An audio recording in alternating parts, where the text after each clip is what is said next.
no passado foi presidente da Associação Portuguesa de Agências de Viagem e Turismo e teve vários cargos relacionados com o setor. Muito boa noite, muito obrigado por ter vindo. Muito obrigado pelo convite. Eu pedi-lhe também uma antevisão do que poderá ser o mês de julho para o setor do turismo em Portugal, sabendo nós que agora no final de junho ainda estamos numa quarta vaga com uma curva ascendente, com esta variante de risco bastante mais elevado do que a primeira grande de janeiro, a alfa. Que perspectiva é que tem para julho, para agosto e se o verão, na sua opinião, com tudo o que se está a passar, está completamente perdido para o turismo português? Bem, começando pelo fim e agradecendo o convite, gostava de dizer que eu não considero desde já que o verão esteja perdido. Agora, o mês de julho está, obviamente, com estas situações, ou com este acumular de situações, seriamente comprometido. É óbvio que tem havido um conjunto de razões que têm concorrido para isto e nós, como aqui é dito e muito bem na peça, no fundo entramos na tempestade perfeita porque não só temos do lado dos nossos mercados externos dois tiros muito grandes neste porta-aviões que é o turismo português, que é o mercado inglês e o mercado alemão, e depois também temos aqui um conjunto de comportamentos internos que, infelizmente, não têm beneficiado, digamos, o controle da situação da pandemia. Refere-se Refiro nomeadamente a duas questões muito concretas. Em primeiro lugar, a atuação das próprias autoridades públicas, que muitas das vezes emana ordens e diretivas e instruções para a população que acabam por se contradizer, e isso não é facilitador, mas também por parte dos meus concidadãos, dos nossos concidadãos, que afinal fomos tão bons agentes de saúde pública durante um ano, e que agora que precisávamos de acrescentar a esse facto de sermos agentes de saúde pública, sermos agentes da retoma da economia e, em concreto, agentes da retoma do turismo,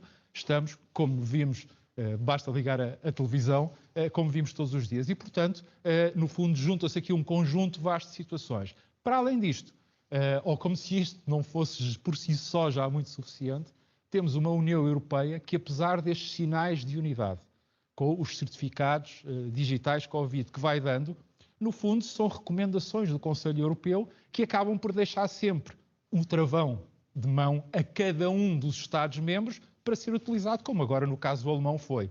Até porque eu compreendo que a Alemanha faça isso, não digo que não tenha razões, eu não sou cientista, não percebo nada da comunidade científica, a única coisa que me considero é alguém bem informado e que vai vendo. Agora, a realidade que nós, obviamente, vemos naquilo que diz respeito à Alemanha é que o impacto turístico da Alemanha é o impacto do turismo na economia alemã é o impacto do turismo na economia dos países do sul da Europa é outro, e, portanto, é a velha dicotomia norte-sul na Europa, nada de novo em matéria de turismo. E em relação à Alemanha e esta decisão, depois daquilo que ouvimos na semana passada, ainda que de forma muito suave, da chanceler Angela Merkel em relação a Portugal. Agora, esta decisão. Eu pergunto-lhe, e no seguimento daquilo que estava a dizer das mensagens contraditórias de autoridades públicas portuguesas, pergunto-lhe especificamente sobre questões como a final da Champions em Portugal, outras que houve, como por exemplo o final do campeonato em Portugal, tudo isso, vários especialistas acreditam que esteja a influenciar, tenha influenciado para esta quarta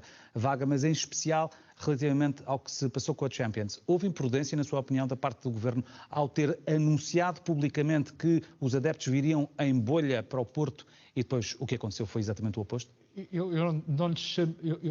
Eu diria mais que foi uma precipitação. E uma precipitação porquê? Porque o anúncio da bolha, da chamada bolha, é feito antes, ou 2 dias antes, se não estou em erro, do anúncio da abertura do corredor britânico, dos britânicos darem a luz verde. Ou seja, a partir desse momento, eu estou muito à vontade, porque já o disse noutras ocasiões em público, aliás, quando fui instado a comentar exatamente a mesma situação, é que, a partir do momento em que há uma abertura do corredor britânico para Portugal, obviamente, tendo 2 equipas britânicas na final, os britânicos entrariam por Faro, por Lisboa e Portugal, até territorialmente, é um país pequeno e, portanto, facilmente em meia dúzia de horas, alguém que está no Algarve se põe no Porto e vai aproveitar e ver a final da Liga dos Campeões com 2 equipas ou, porventura, com a sua equipa. E que, obviamente, não se está à espera que essa pessoa seja conduzida para as fan zones que são criadas e que esteja ali em bolha e a segurança até ir ao estádio e depois não vai para o aeroporto, não vai voltar para o Algarve. Portanto,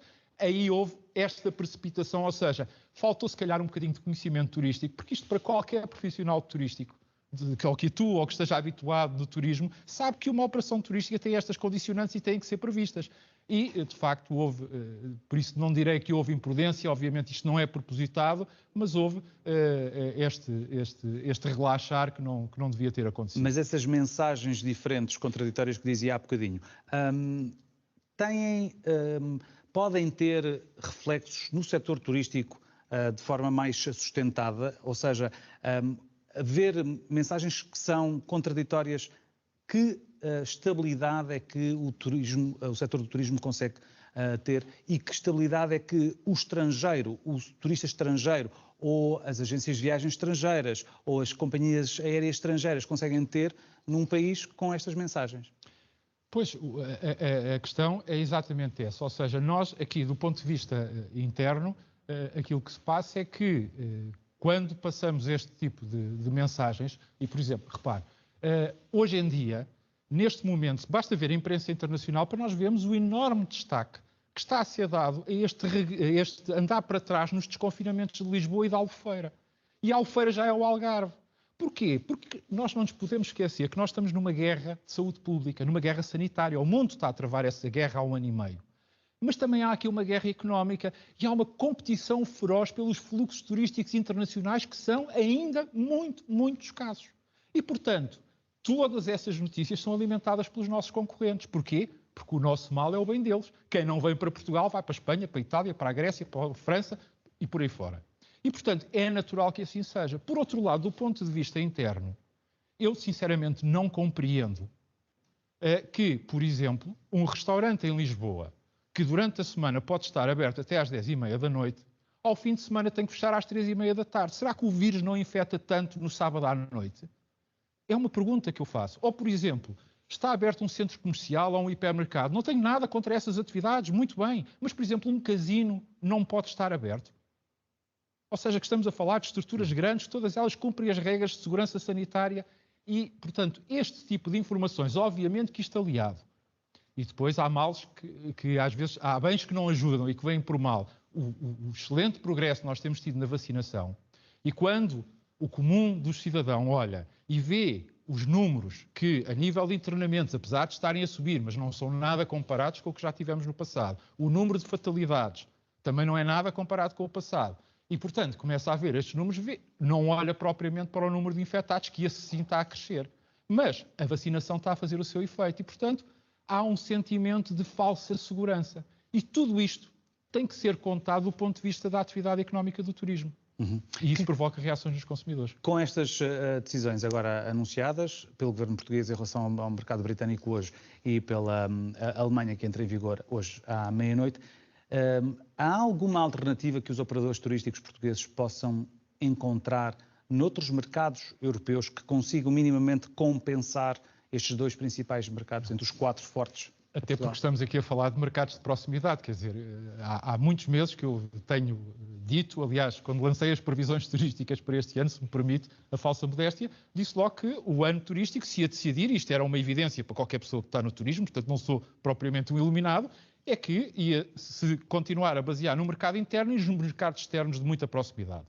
E, portanto, Espanha, França, Alemanha e Reino Unido. E, portanto, logo aí, nós, como comecei há pouco por dizer, levámos 2 tiros no porta-aviões, que são 2 dos nossos principais mercados emissores, o mercado britânico e o mercado alemão.